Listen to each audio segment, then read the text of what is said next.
ओवैसी साहब, यूपी की बात करते हैं आगे। अभी योगी जी भी लगातार जगह जगह घूम रहे हैं, वो भी प्रचार कर रहे हैं, पूरे इलेक्शन मोड में है और उनका पूरा कैंपेन अब हिंदुत्व के एजेंडे पर है। यह पूरी तरीके से साफ हो चुका है। पहले उन्होंने एक नाम, एक जगह जहां आपका नाम लिया, मैं उस स्टेटमेंट पर रिएक्शन चाहता हूं। उन्होंने कहा कि अगर ओवैसी कश्मीर में हिंदू और सिखों की जो हत्या हुई उस पर भी सहानुभूति के दो बोल देते तो लोग उनको नेता मानते, क्योंकि आप हर जगह जाके कहते ना कि अब मुसलमानों का अपना नेता होगा। देखिए, योगी आदित्यनाथ जो है वो बेचारे रिसर्च करने के आदी नहीं है। उनका एक फिक्स माइंडसेट है। आपने सही कहा कि वो हिंदुत्व को प्रमोट करना चाह रहे हैं। अरे भाई, मेरा वीडियो है, मैंने पाकिस्तान में जाकर, पाकिस्तान में बैठकर पाकिस्तान पर तनकीद की, उनके जो हरकतों पर।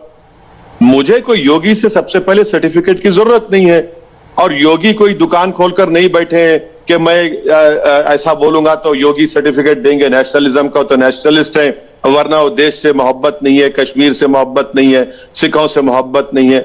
योगी को यह बताना पड़ेगा कि उनके कैबिनेट का मंत्री, मोदी के कैबिनेट का मंत्री का बेटा अपनी थार गाड़ी से सिखों को मार दिया। क्या योगी जाकर मिलेंगे उस सिख परिवार से? चलिए, मैं चैलेंज करता हूं योगी आदित्यनाथ को, जाइए आप, जाकर लखीमपुर में उस सिख परिवार के परिवार से आप जाकर मिलिए ना। कौन रोक रहा है मुख्यमंत्री योगी को? और आप असदुद्दीन ओवैसी पर बोल रहे, उंगली उठा रहे हैं। आप जाइए, आपकी प्रदेश में हुआ है ना। और मोदी सरकार तो निकालती नहीं है उनको मंत्रिमंडल से।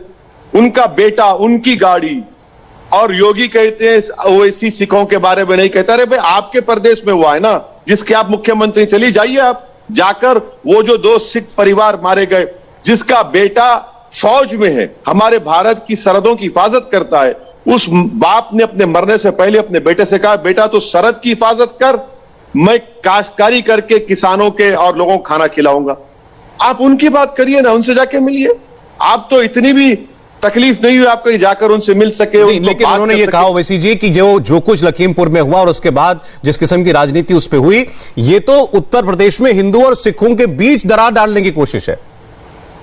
नहीं, देखिए सौरभ साहब, जब तक सुप्रीम कोर्ट ने सो मोटो इस मसले को नहीं लिया था, उस वक्त तक योगी सरकार और मोदी सरकार खामोश बचाने की पूरी कोशिश कर रही थी।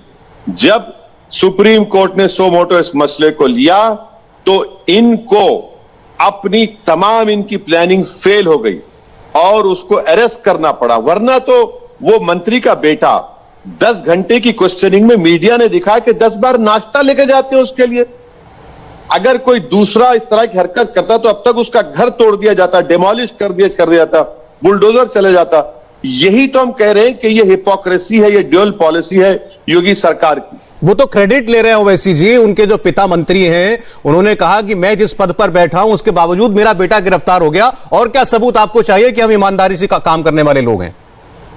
देखिए, एक बात, मेरी बात आप बेहतर जानते हैं सौरभ साहब, देश जानता है, अगर किसी का बेटा एक ग्रीवियस चार्ज मर्डर का फेस कर रहा है और उसका बाप, उसके अब्बा जी यूनियन में होम मिनिस्ट्री के मिनिस्टर है, इंसाफ का और मोरालिटी का तकाजा यह है कि उनको उस पद से हटाया जाए।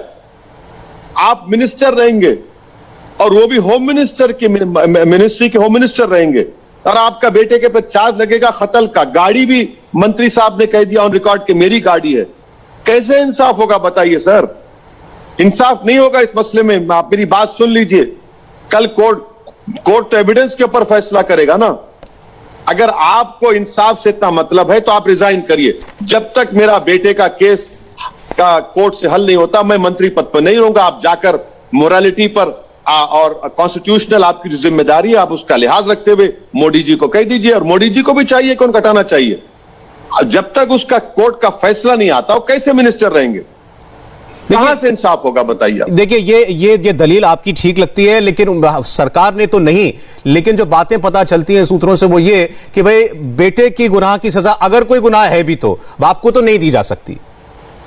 बिल्कुल सही है, बाप को नहीं दी जा सकती, मगर अगर बाप यूनियन कैबिनेट का मंत्री है होम मिनिस्ट्री से पावरफुल मिनिस्ट्री का मिनिस्टर है और उसके बेटे के ऊपर कत्ल का मुकदमा है और मंत्री जी की गाड़ी है, उन्हीं की गाड़ी से उन लोगों को रौंद दिया गया, तो कैसे वो मंत्री पद पर रहेंगे? कैसे पुलिस काम करेगी? अगर उस बच्चे का वीडियो नहीं आता जो अस्पताल में टहल रहा था, तो फिर वो तो और टहलता था अस्पताल में, वैसे टहलता रहता था, मगर जब वीडियो आ गया तो उसको जेल को भिजाना पड़ा। ये हम कह रहे कि ये तो तरफदारी होगी ना, और इंसाफ का तकाजा यह है कि वो उस मंत्री पद पर ना रहे। हम तो उम्मीद करते हैं कि प्रधानमंत्री उनको मिनिस्ट्री से हटाएंगे, उसका नतीजा आने दीजिए, फैसला आने दीजिए कोर्ट का, फिर आप बनाइए मंत्री उनको, बल्कि उनको तो देश का होम मिनिस्टर बना दीजिए। मगर उस वक्त तक तो इंतजार करिए जब तक कि उनके बेटे के ऊपर उन 4 लोगों के मौत का इल्जाम है, मर्डर का इल्जाम चल रहा है।